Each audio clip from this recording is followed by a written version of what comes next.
I knew the day to make this video would come, but I didn't expect it to be so soon. Hi guys and welcome to the channel. If this is your first time to the channel, we're talking about credit cards, points, finances and travel. If this is something that interests you, please like this video, subscribe. If you have any questions or comments, leave them down below. I will get back to you as soon as I can. Guys, I've been a Chase customer for the past 4 years. I started with the Chase Sapphire Preferred. Back then it had 80,000 points. I thought it was amazing.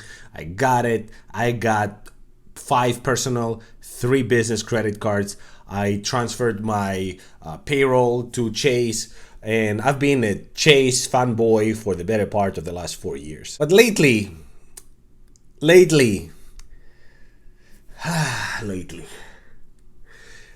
at the very minimum, it's been a little disappointing for me, and let me explain. We're gonna start from the easy stuff, and we're gonna escalate, and we're gonna go all the way to the really bad stuff. At the very minimum, look at the multipliers. The multipliers have stayed for the most part the same, with the exception of some sign-up bonuses, i.e. The Freedom cards have 5x on gas for 1 year as part of their sign-up bonus. Okay, big deal. You've seen how I always have polls asking you questions about various issues. What do you think about things? One of the things that you mentioned is that the banks are not doing enough to keep up with their times. These times are tough, they're getting tougher, and the inflation is going sky high. They don't just do much. 80% of you think that. I also asked you what's your biggest expenditure every month, and based on your answers, groceries is number 1. And I see that because groceries is something we all do every month. And I ask you this. What are the options within the Chase ecosystem for groceries? You have the Freedom Flex. It gives you 5x once a year for 3 months, basically. And then you have the Sapphire Preferred that gives you 3x on online grocery shopping, but not in-store. I don't know about you guys, but I like to see my tomatoes before I buy them. So yeah, you do you, but online is really like nothing. Moving on, we have what I told you in previous videos, communication issues, big communication issues. I applied for the IHG credit card. I was expecting an answer, yes or no. Yes, I was above 524. We talked about this before, but I was expecting an answer. No, because you're above 524. Yes, because it's a co-branded credit card. I don't know, whatever. Let me know. I asked my wife to apply for the Sapphire Preferred back when it was 80,000 points sign-up bonus, and she did. I gave her a referral link, and it didn't work. She tried twice. We had twice a hard pull while it was still at 80,000 points, and nothing happened. She tried again. The next day, it was now 60,000 points, so we already lost 20,000 points. It didn't work. So I asked her to just apply straight with Chase. She did, and she was approved instantly. The problem is that in between, we lost 30,000 points between the two of us. And again, there was no communication of why that was. Nothing.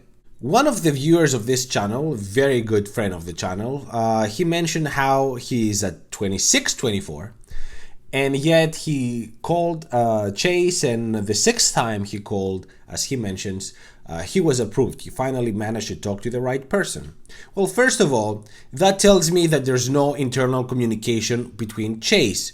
It's not the rule-based decision, it's who you're talking to every time. So I decided to go ahead and give Chase a chance and call them and see if they can get me approved for the IHG. So I called, I said, guys, I applied over a month ago. Can you let me know why I wasn't approved, or why I don't have any kind of communication from you? They thought it was very strange that I don't have any kind of communication, but they told me that they see the application in the system and they don't know why. There was no explanation provided to them either, just that it was denied.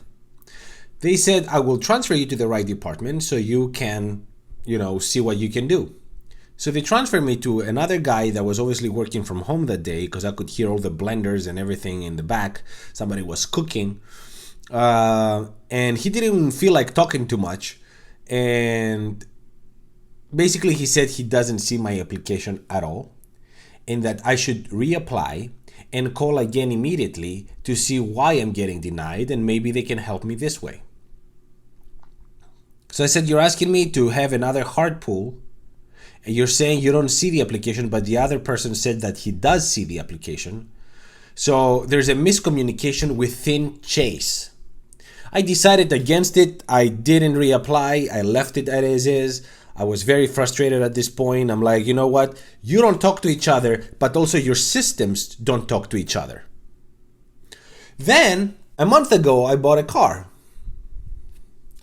I bought a used Lexus GX 2011 model, 2011. And I was planning to use something that I saw on my Chase app, which was, they told me I was already approved for $35,000. But then when I looked in the small letters, it said basically that it's for a car that's no older than 10 years old and that it needs to be from specific dealers. Well, I didn't want to go to those specific dealers, and the car I wanted was just 11 years old, 1 year more than that. So I decided against it, and I went to the dealer. I applied through the dealer. I got a very good deal with another bank. But I was surprised to see just yesterday that I received a letter a month, almost 2 months later, after the fact, to tell me that they cannot approve me. It took them 2 months almost to send me a letter of denial of that loan. I didn't even know they applied to Chase to begin with, but they denied me. They denied a customer that has a bunch of their credit cards, has zero debt on them. The payroll goes through that bank, so they know how much I make, which is almost 6 figures as a single individual here. And they said no. I was frustrated. This is the kind of treatment I got from Wells Fargo, and I left Wells Fargo for Chase. Back in the day, I was applying to Wells Fargo credit cards. They wouldn't approve me for anything. I was applying for loans. They wouldn't approve me for anything. And finally, I took my business and brought it to Chase. And Chase is treating me the same way now. On the customer service communication issue, I guess I expect too much from everyone else, since American Express is treating me like a king. Every time I call American Express, they seem like to know exactly what I'm calling. I don't even need to say too much, and they solve my issues within minutes. So, I don't know. I feel that Chase, although still a great bank and a great ecosystem, they are becoming irrelevant quickly in many ways. From the multipliers, the communication, the customer service, and things like the denial of this loan that I didn't even apply to, but hey. Especially when you see what's out in the market, American Express customer service, American Express multipliers, city multipliers. You have something like the Premier, and it gives you 3x on almost everything anywhere in the world. It's not only domestic. We said before that you guys spend most of the majority of your money for groceries, and they don't offer anything for that. But then you see something like the City Custom Cash, and if you dedicate that to be your grocery card, you're gonna get 5x every time.